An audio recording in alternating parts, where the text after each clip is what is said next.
Good evening, people. I hope you're well. You'll have to let me know who's in the chat and just drop me a hi or a good evening. And we'll get going in a couple of minutes or so when we've got hopefully a few more people have popped on.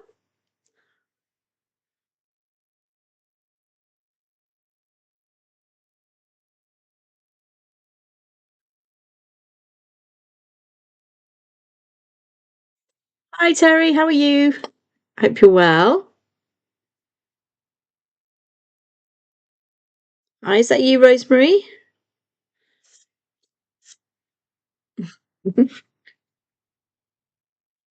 I'll just see who else pops on this evening. Hopefully we'll get a few people. I thought it was. I think I've managed to put a nice big thumbprint on my glasses, which is never a good thing, is it? Hi, Matthew. How are you? Hello. Oh, Patricia. Hi. Hi, Annette. Hi, Mary Lou.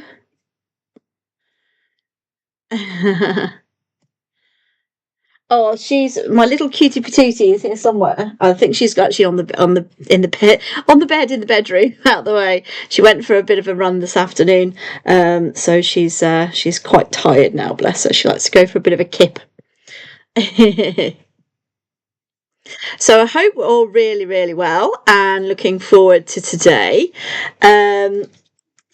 We are going to be doing one of my favourite eras in ancient Egyptian history, which is the 18th dynasty. But we're not going to do the whole of the 18th dynasty because it's actually quite a long one.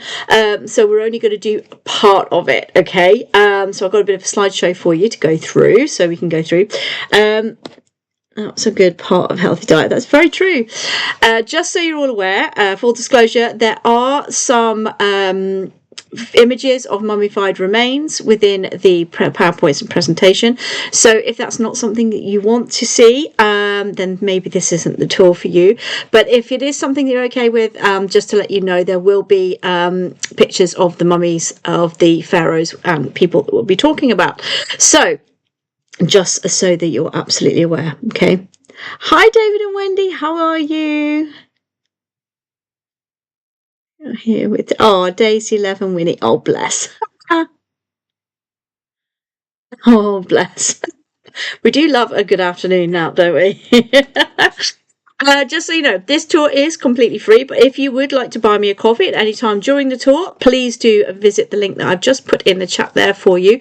You can then just buy me a coffee, buy me a gin, buy me a glass of wine, buy me whatever you like, because that would be absolutely brilliant. And it just helps for putting these, the time that goes into putting these together. The tour, even though it doesn't seem like a lot with the PowerPoint presentations and stuff today, took me over 5.5 hours to put together. So that's not including all the reading and all the research that has to go behind that as well. But I do have some cheating I'm going to be doing. I'm going to be going through a book from Aidan Dodson and Dylan Hilton, Diane Hilton. They're very good books. All of his books are brilliant, actually, when it comes to ancient Egyptian history. So I do encourage you all to go out and buy them if you'd like. I'm going to be looking at this one today, The Complete Royal Families of Ancient Egypt. It's a really, really good book, and it helps also to be able to put things into perspective. And it's easy reading as well. It's not really difficult to read. So that's really helpful, and it kind of outlines everything for you. So we are going to go to the power and glory of the 18th dynasty. We're going to be looking at the time of 1491 to 1348 BCE. So from Tutmosis the first time all the way through to Amenhotep the third. Okay, so these are the pharaohs that we are going to be looking at this evening. Okay, so let's get to the slideshow. So a little bit of historical background then. So Tutmosis I was warrior, and this is family tree, by the way. So we're starting with Tutmosis there at the top, and he was a warrior and undertook extensive campaigns in Nubia and Syria, reaching at least as far as Ahmose I had done. He also carried out many building projects. Relatively little is known, however, of the reign of his son Tutmosis II, who was most famously married to Hatshepsut, actually. actually, which we'll get into in a little bit, which was also followed by a majority reign of his heir Tuthmosis III, who will co-regented with Hatshepsut for a while. But as I said, we'll get into that a bit later on. The first part of the latter's reign was under the regency of his aunt, Hatshepsut, who then became formal co-regent for a decade and a half. Her reign was punctuated by major building work and trading expeditions to Punt. 20 years later, Tuthmosis III finally achieved the chance to rule. Hatshepsut's name and images were erased from her monuments. But again, it's one of those things, we read this and there's still a little bit of, was it him or was it somebody else? But so we won't get into that tonight because that's for a different story. But this is the family tree tonight. Although it appears that Tuthmosis III had undertaken military actions while reigning alongside Hatshepsut, it is only followed by his reaccession to sole rule that we find extensive amounts of his campaigns, annual expeditions covering 2 decades, and that was cemented his reputation as a great leader or warrior pharaoh. By the end of his reign, Egypt controlled a vast network of client states in Syria, Palestine, together with a southern domination that stretched deep into Upper Nubia.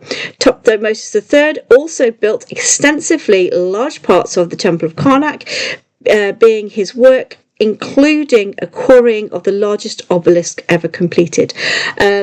Because the one that was done before that was actually done by Hatshepsut and it cracked during its making. Tuthmosis III's son, Amenhotep II, imitated his father in his military skill, and was also a prolific builder. He was in turn followed on the throne by Tuthmosis IV and then Amenhotep III.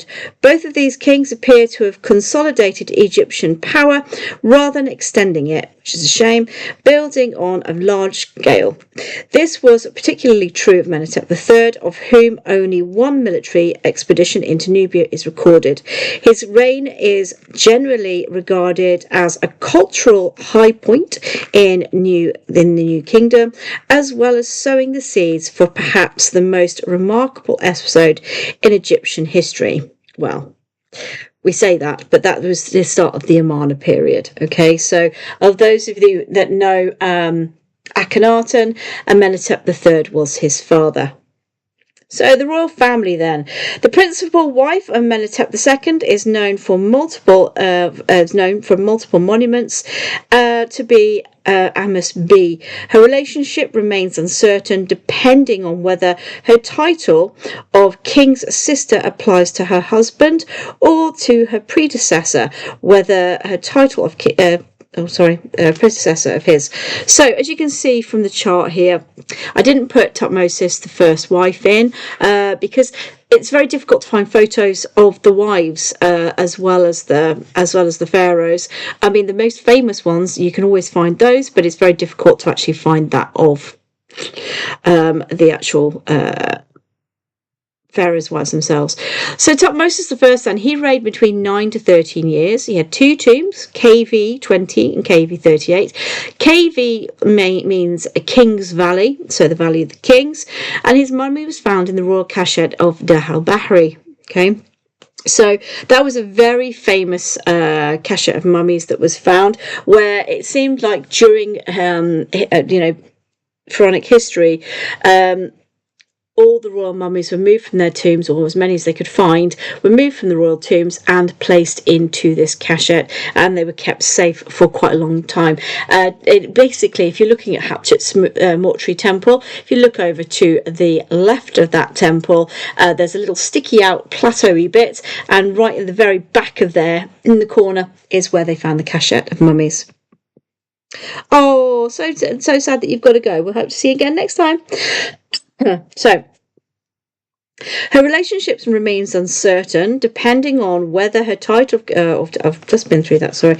In favour of the former is the fact that she never carries the title of king's daughter, which one would have expected if the second option were the case. So, as we said, we don't know whether Ahmes was, how she was related to him. We know that an awful lot of relations go on in that time, and how they were related is quite difficult to know for sure. So here we have Tutmosis I mummy. He died around the age of 50 years old of what is thought to be natural causes. I mean, he looks quite happy in that photo, I suppose.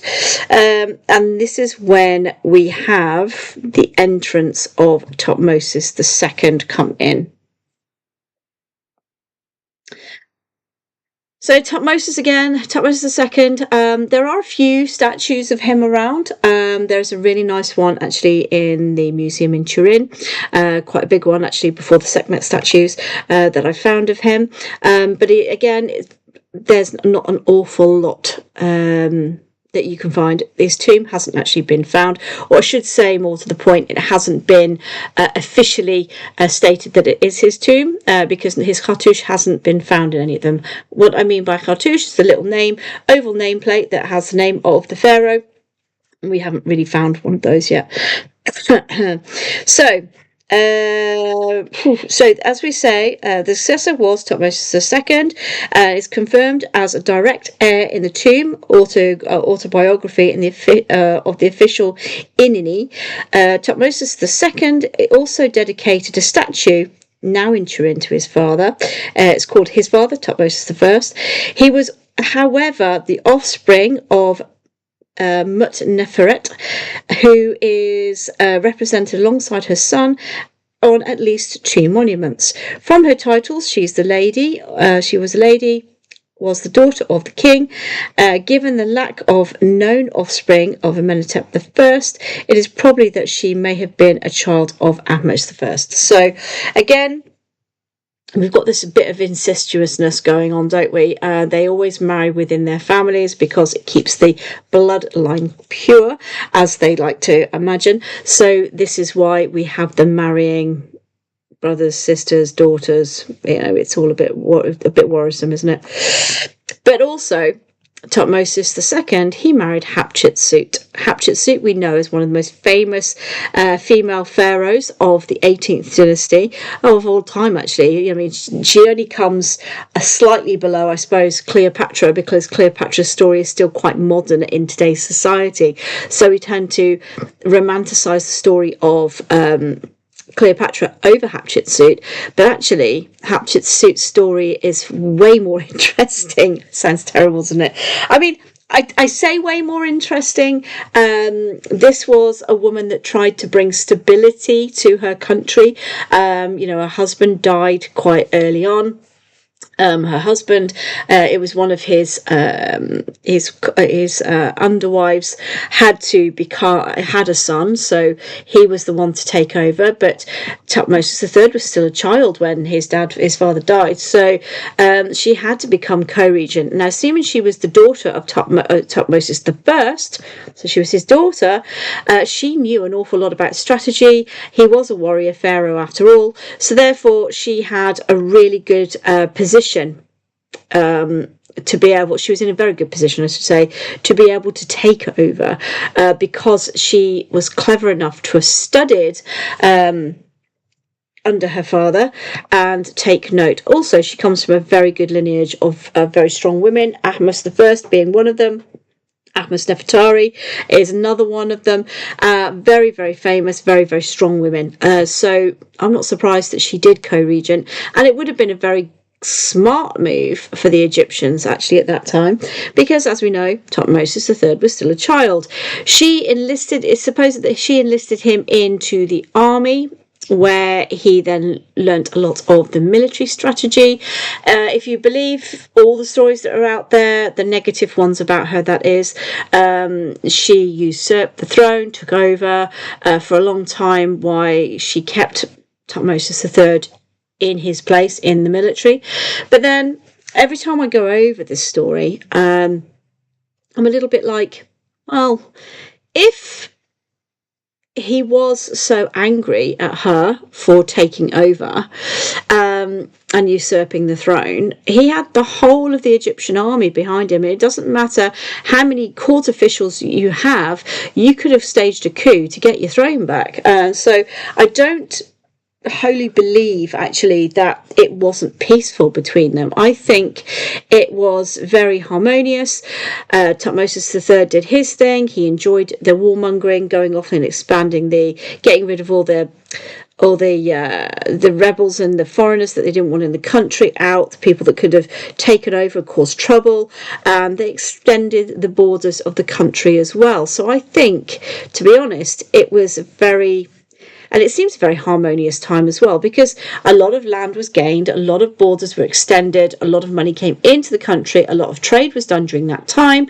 So it was a co-regency that worked and was beneficial for both of them.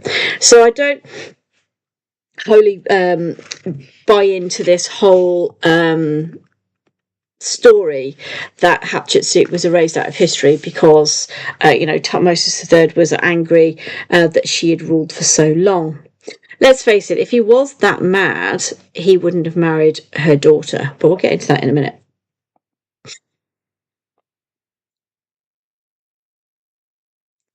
So, Isit. So, Queen Isit, or Isis, was the secondary wife or concubine of the pharaoh Tutmosis II, and one of Egypt's 18th dynasty.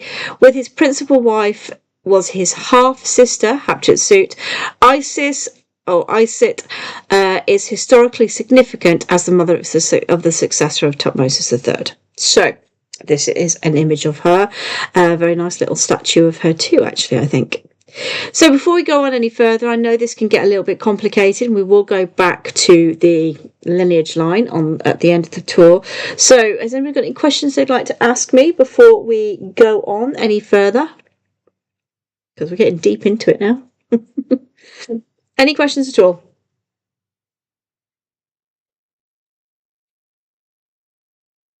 You're all very quiet out there today. Crikey.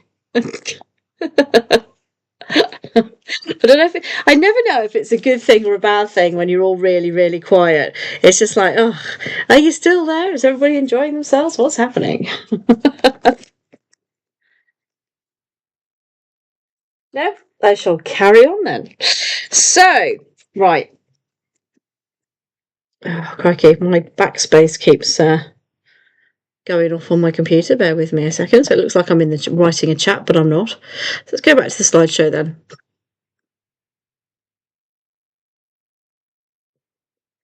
Well, thank you, Terry.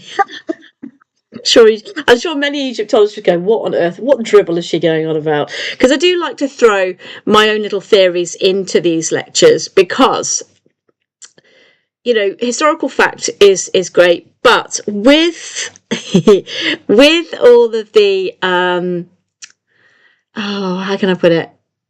Lack of information, because at the end of the day there is an awful lot of history missing, right? Because things have been destroyed, and things have been stolen. There's probably papyrus and all sorts of things in private collections all over the place that we just don't know about yet, that we still have a lot of holes in this history. The reason we know so much about it in the 18th dynasty is because it was so golden and so prolific, and so many buildings were built within that time. It actually gives us that time to actually look and have a bit of a deeper understanding of what was going on there. Thank you very much. I'm surprised there aren't many genetic defects, given how many relatives, married relatives. I absolutely agree with you, and I think you'll find that by the time you actually got to the time of Tutankhmun, there was, because that's when, and also, if you notice, an awful lot of the queens that come into power, they couldn't have sons of their own. So Hatshepsut never had a son. She had a couple of daughters. She never gave birth to a son, though. And also Tauseret, who's another one of my really favourite ones, she never had any sons either. So there was obviously something going on in the lineage there. And then if you look at how Akhenaten changed, the imagery changed of the Aten period, was that because there were some defects within the family, or not? It's quite difficult, isn't it, to know for sure. A lot of them died early, didn't they? Yes, they did. I mean, you say early. If you think about it, we were dying in Europe. especially, we were dying in our 20s. If you got to 25, 30, you were considered an old person, but you would die around that age in this exactly the same time as these guys were kicking around.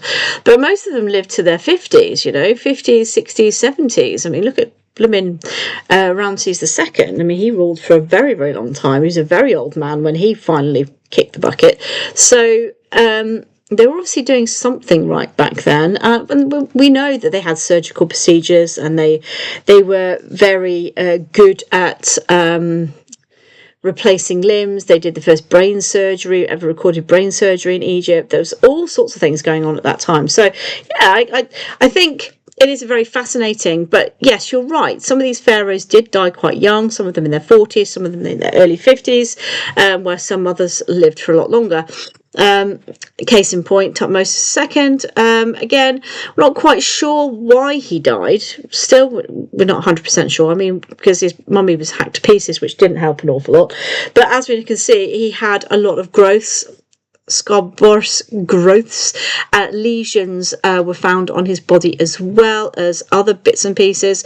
So it does look that he was quite poorly when he died. So that could have contributed to the fact that Hatshepsut never had any children or any male heirs.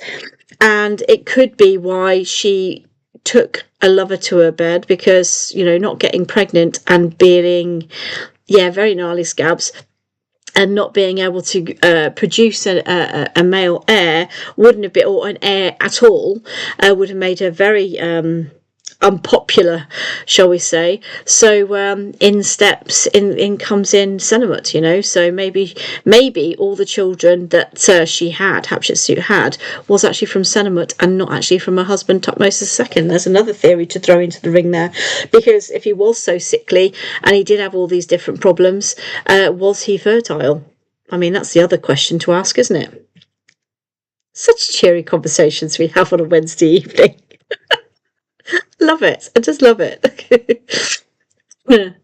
So in we come to Tutmosis III, and I have to say, as we'll always say this, if he looked anything like his statue, take me back to the 18th dynasty now, because my goodness, what a handsome man he appears to be. Everything seems to be in perfect harmony. I have to say as well, his mummy, when you actually look at his mummy, I was quite impressed. I was quite impressed with his mummy as well. I was just like, actually, you're quite fly for a dead guy. Sounds wrong, doesn't it? Sounds wrong, every kind of wrong that you could possibly think of. But very chiselled features, lovely sized nose, sharp features. You can see that he was actually a very handsome man when he was alive. It's cute, right? I mean, when you go into the museum, you're looking at these statues, going, "Are these true?" Because I mean, some of them look like gargoyles, don't they? They've got these big heads and big ears. I mean, they look English, really, don't they? No offence to my other brethren, but we do have big ears, don't we, in this country? The King of England is case in point in that, I think. But some of the sarcophagi and things that you see in the museums, you go, look at them, and go, God, what were they thinking when they carved that out? Did Pharaoh really sign that off? Did he actually look like that? So but with Tutmosis III, okay, we'll park that there. So Tutmosis was the son of Tutmosis II and the concubine Isit. He reigned for 53 years, 10 months and 26 days. We know that because it is written down somewhere, so we know exactly how long he reigned for, which is brilliant. His tomb is KV 34 in the Valley of the Kings, and I have heard whispers that they've opened that tomb again. Side note, little very uninteresting story probably for all of you, but I'm going to bore you with it anyway. I love that tomb. Loved it. Before I actually got into Egyptology at all, I used to go with some friends to the Valley of the Kings, and one day we got there when the Valley of the Kings opened.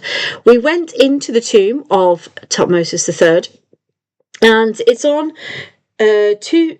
I'm trying to think of this now. It's two different levels. Yes, two different levels. So you go in, go down, you go basically up into the mountain, go up all these stairs, and then go down again. Go into the first bit where it would have been like the false shaft, if you like. You go across a little bridge into the first chamber. and you have a look around there, and then you go down another set of stairs that take you into the main chamber.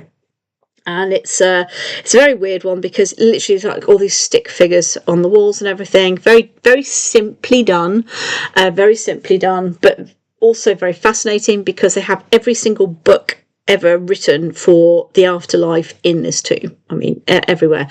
But what I found more fascinating when I was really looking at the tomb was the fact that you had so many ancient Egyptian graffiti marks in there as well. There was an awful lot going on in there, and if you spent lots of time in there, you'd see exactly what I meant. Now, the reason I'm telling you this is because I went in that tomb about 7:30 in the morning on this particular day, and really got invested in this tomb. Unfortunately, it was before I had a good camera, or before mobile phones could take proper pictures. So I was in this tomb for hours. And when I mean hours, I'm talking about 6.5 hours I was in this tomb for. I'm not even kidding. The thing with it was, I felt like I'd only been in there 10 minutes. That's how like a time vortex this tomb was, because I was so engrossed in all the little intricate details that I was seeing. I just got carried away and was in there for long. I mean, I did wonder at one point, I was getting quite annoyed that the tomb guardian kept coming in and going, "Are you okay?" I was like, "Yeah, I'm fine." It's like, "Do you need anything?" I'm like, no, absolutely fine. You carry on about your business. I mean, he must have thought I was doing some weird shenanigans in there. That's all I can equate the fact that he kept running down into this tomb to have a look at. But there was so much to see. It was a totally fascinating tomb. It is a fascinating tomb to go in. So if it is open and you go to Egypt and it is an extra ticket, please go spend the money on it, because it is well worth the time to go into it, because it is very, very different from any other tomb in the Valley of the Kings. Very different. If you are in the United Kingdom, or you're planning on coming to the United Kingdom, there is a museum in Bolton in the UK, and they have a reconstruction of the King's Chamber.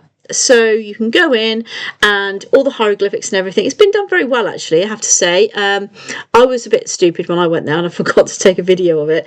So I do have on my list to go back to Bolton at some time, to the museum, to go and actually record the actual exhibition.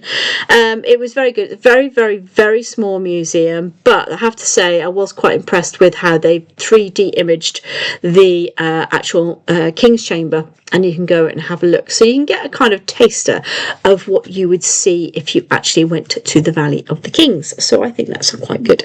So yes, very much off piece there, but again, I do like this dynasty, as you can probably imagine. So, who did he marry? He married, now I will butcher this name because I'm terrible at saying ancient Egyptian names, apart from the obvious ones. So, Meret-Tere Hatshepsut. She was Hatshepsut's daughter for Hatshepsut and Tutankhmun II, or maybe Senenmut, we don't know. All we do know is there are statues with her sitting on Senenmut's knee, which is a bit weird, because he was a scribe come counselor come all sorts of things back in those days. So why would she allow that to happen, to those statues to be made, unless he possibly was the father, and that was her way of giving a bit of a nod to that.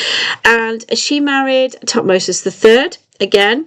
So Tutankhmun, in this image here, you've got Tutankhmun III sitting in front, and she is sitting behind. I have searched high and low to find an image of a statue of her. Haven't found a confirmed source of her image, so I'm going to assume there isn't one, which is a bit of a shame. There will be one actually in Hatshepsut's mortuary temple, because she was, being prepped for being queen consort herself and co-regent by Hatshepsut. So there are some images of hieroglyphics on the walls in certain places, but there isn't an awful lot out there, unfortunately. Hopefully one day we'll be able to find some more statues, and then we'll have some, which will be lovely. As I said, as I put in here, was it maybe a political move for Hatshepsut to ensure she would stay in power, or she would always have a finger on the pulse? Who knows for sure? All we do know is that they were relatives. Basically, they were like half sister and brother. So again, it leads to this thing of the incestuous thing where brothers marry sisters or fathers marry daughters and so on and so forth. So it's totally understandable why she did marry him, but So going to his mummy then. So this is his mummy.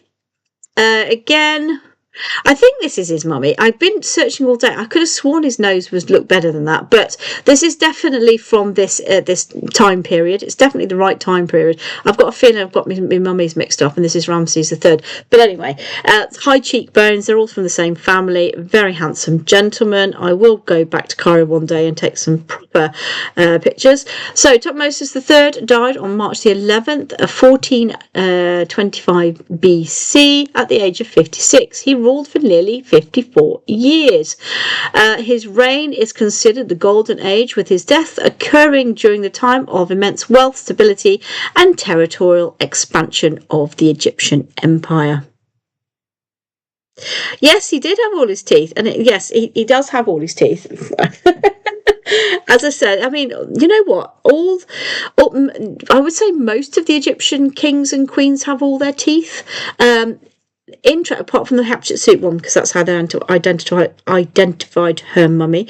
But interestingly, they did actually, if you didn't have all your teeth, you'd be mummified, and they would actually put false teeth in so that when you go to the afterlife, you'd have all your teeth with you. So I think that's quite handy. Any limbs that were missing, they would make sure that you went to the afterlife with. So in steps Amenhotep II. Amenhotep II, known as the Hercules of the ancient Egyptian world. He reigned for 26 years. His tomb is KV 35, and astonishingly, his mummy was found in his tomb, which I think is quite amazing. His tomb was plundered, however, but somehow his mummy managed to remain in there. Now, when we talk about this whole erasing Hatshepsut out of history malarkey, I am still a strong believer that he did it. He done it. I believe that he done it. I have a few mitigating factors that come into it for why I believe that. Firstly, one of the strongest ones is he actually had written down somewhere, I can't remember if it was papyrus. I really need to find that program again, because it was blooming fascinating. It was. He actually wrote down that he did not like women, or women were less than animals. So he obviously didn't have any respect for women whatsoever. Now, I can understand why.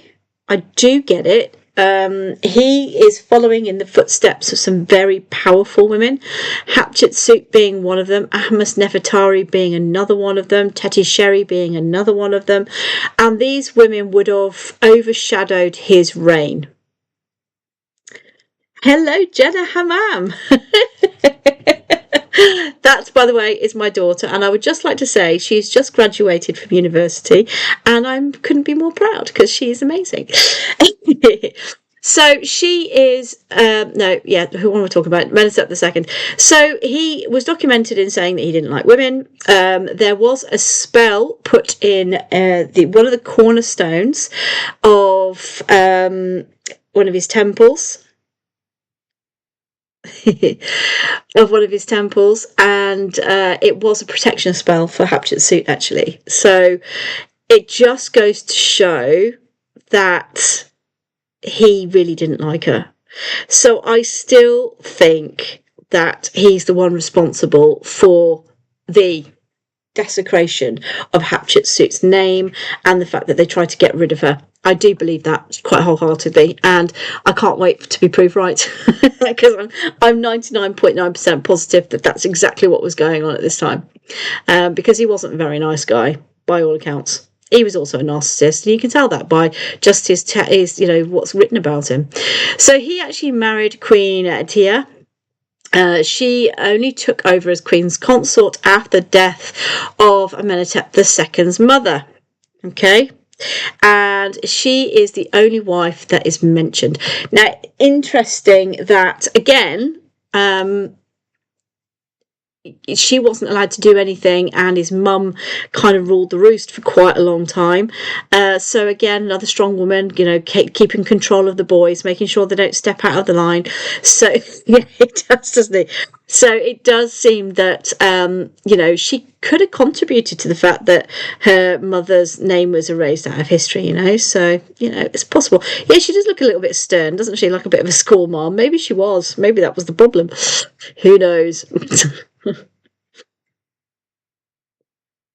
So this is the mummy for Amenhotep II. Again, his tomb would be very fast. It's the one tomb, and I will always regret this for all my days until I manage to get in there. I never went in his tomb, and it has the same layout, well, not the same layout, but it's very, very similar to that of his father, Amenhotep III's, and I would just love to be able to go in there. Now, this is what I'm trying to do for next year. Very good, very well, thank you, Matthew. I'm hoping that the tour that we do next year, we will be going on a bit of going down an 18th dynasty rabbit hole, and I'm wanting to go and visit these particular tombs. So we get to go and see the whole history of the 18th dynasty with the people that were important at that time. So Amenhotep II's will be on that list. So Amenhotep II died around 1401 BCE, having ruled Egypt's 18th dynasty for approximately 26 years. So he had a good innings. I mean, you've got to give him his due. He did have a good innings. But he died of natural causes in his mid-40s. So for all that strength and all that being able to, fire... he said he could shoot 100 arrows from his chariot. He could row faster than 300 men, and there was something else that he said he was very proud of. There's a stela in Luxor Museum with it all on, telling you exactly how brilliant he was. Then he goes and dies in his 40s, so bless him. So then in comes Tutmosis IV. Now, his tomb is quite fascinating. You can go to my YouTube channel, and his tomb is actually on there for you to have a look at. So do log into that a bit later. He reigned between 8 to 12 years. His tomb is KV 43. His mummy was found in his father's tomb of Amenhotep II. So they'd obviously squirreled them away. There was 3 mummies that were found in there, actually. And I think 2 women were found in that tomb as well, actually, if I remember. One of them, the screaming one, which we still don't know who that is. But interestingly, in his tomb, you have some writing from Horemheb in there, who was overseeing the tomb there. So there's a bit of graffiti in that one as well. But do go and have a look on the YouTube channel afterwards, and you'll be able to go and see that particular tomb, because it is quite fascinating to see. He was also the one that did the dream stealer. So I should have put a picture of this in. So if you go to the Sphinx in Cairo, you will see the lovely Sphinxy there, and he's got his 2 lovely paws out front, and in the middle of his paws there is a granite stela. And this is called the Dream Stealer. And the Dream Stealer was created by Amenhotep IV, because it said that at the time, all that you could see of the Sphinx was his head. The rest of the body was buried under the sands of time, and he was having a bit of a kip, between the paws or in the shadow of the Sphinx. And in a dream, the Sphinx spoke to him, and said, "If you remove all the sand from my body to set me free, or to move the sand from my body, it will ensure your kingship. You will be pharaoh." He was going to be pharaoh anyway, but I suppose back in those days you didn't want to take any chances, because you didn't know what was going to happen from one day to the next. So he did actually get this work done, and to immortalize and make the Sphinx remember his promise, or her promise, him or her, he had the Dream Stealer erected and put between the front paws of the Sphinx. So you can go visit that in Cairo today, or you can actually see it from when you look down.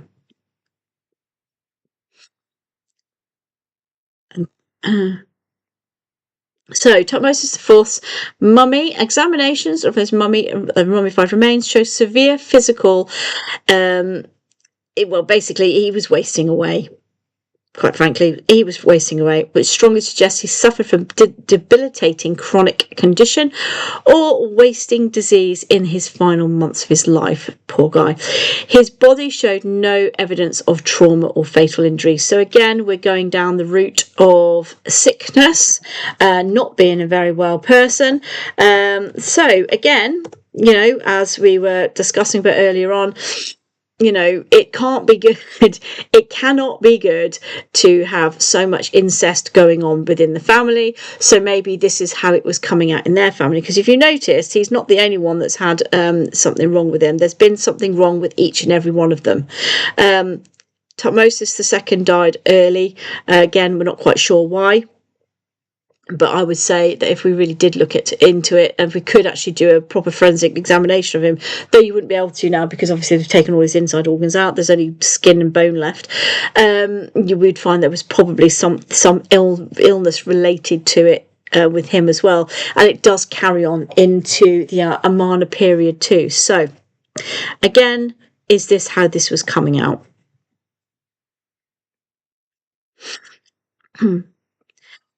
And then in steps Amenhotep III. So he reigned for 38 years. His tomb was in Western Valley, so WV22, which means Western Valley.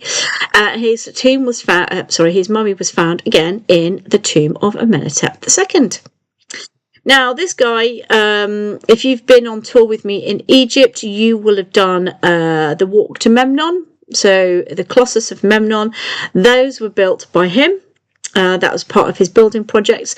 He actually built more stuff than anybody else, even I think actually even more than Rameses II, and that's saying something because he did quite a lot.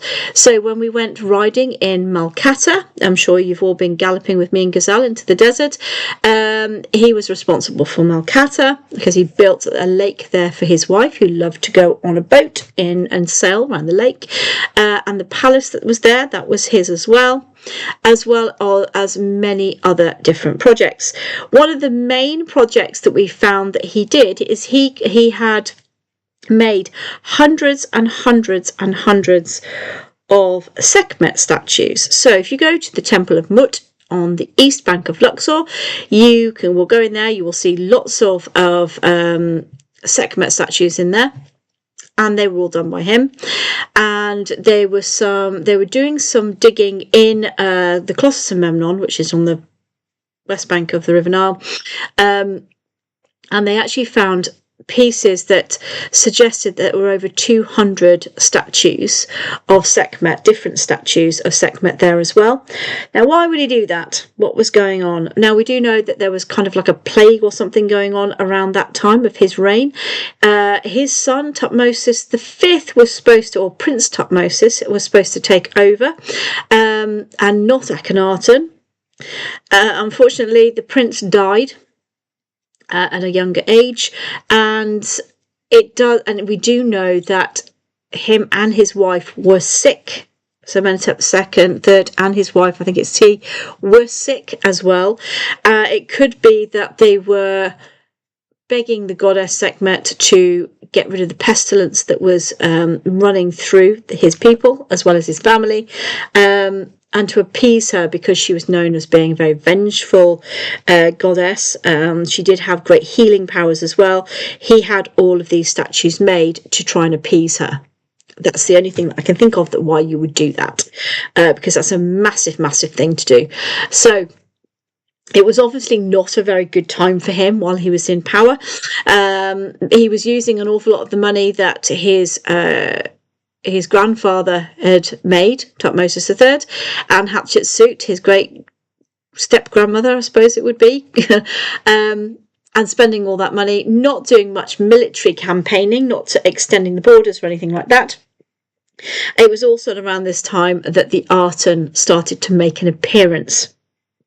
Now, again, I do believe that was started because of the unrest and probably the disillusion of what was happening at the time. So if you've got family members dying and you wholeheartedly believed in the god Amun at the time, because that was the god you believed in, and Amun wasn't doing jack all to save your family or your people, or, you know, your health's failing, your wife's health's failing, you're going to get a little bit knocked off. And if you've got like the priesthood, the Amun priesthood, saying to you, you know, if you keep doing this, you keep rubbing this ointment on, if you keep praying this and you keep doing that, you'll get better and everything will be fine. Then all of a sudden, one of your, you know, your main heir dies.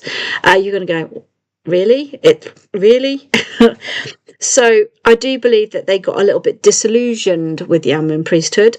Hence why they started bringing in the religion of the Aten. And I think that's why Akhenaten went and took it all the way to where he did. He took it a lot further, and then uprooted the whole of Egypt and moved them to Amarna. But that's for a different day, that story.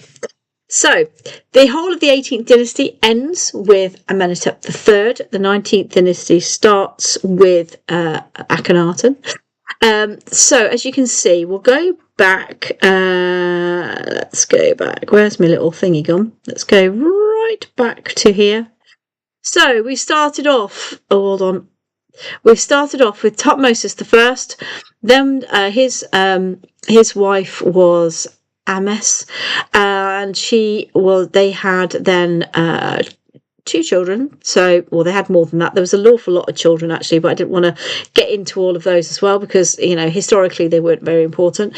So then you have Tutmosis II appears there, and Hatshepsut. These two, brother and sister, they actually marry. They are half brother and sister, not full blood, by the way. They have a daughter, Neferuru, or she becomes Hatshepsut herself later on. And then you have Isit or Isis, as she was known. She gave birth to Tutmosis III. So when Tutmosis II died, he took over. But as we said, he was still a young boy when that happened. So then he marries Hatshepsut's daughter, or his half sister, and then they have Amenhotep II, who, as we know, is the narcissistic king that I believe got rid of or tried to erase Hatshepsut out of history. Then going down, we have his queen, and then she gives him Tutmosis IV as their son, who is responsible for the dream stealer. And then we end this wonderful dynasty with Amenhotep III, who gave him and his wife produced Akhenaten. So a very, very rich historical family that is responsible for most of the wealth and border extensions within Egypt at the time. So they managed to kick out all the foreign invaders. They managed to secure their borders. They managed to extend their borders. They managed to get all of the trade coming in. There was an awful lot of money flowing through the country at the time as well, and it all happened in this era of the 18th dynasty. I think it's just an amazing time historically. And if you think about it, we were still living in mud huts here in the UK, and probably most of Europe were living in caves too at the same time as these people were running around with gold on their feet, in fact.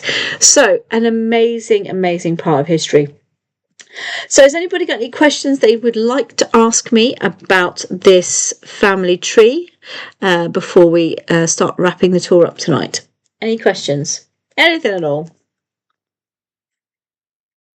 It takes a little bit for it to filter through onto my feed, so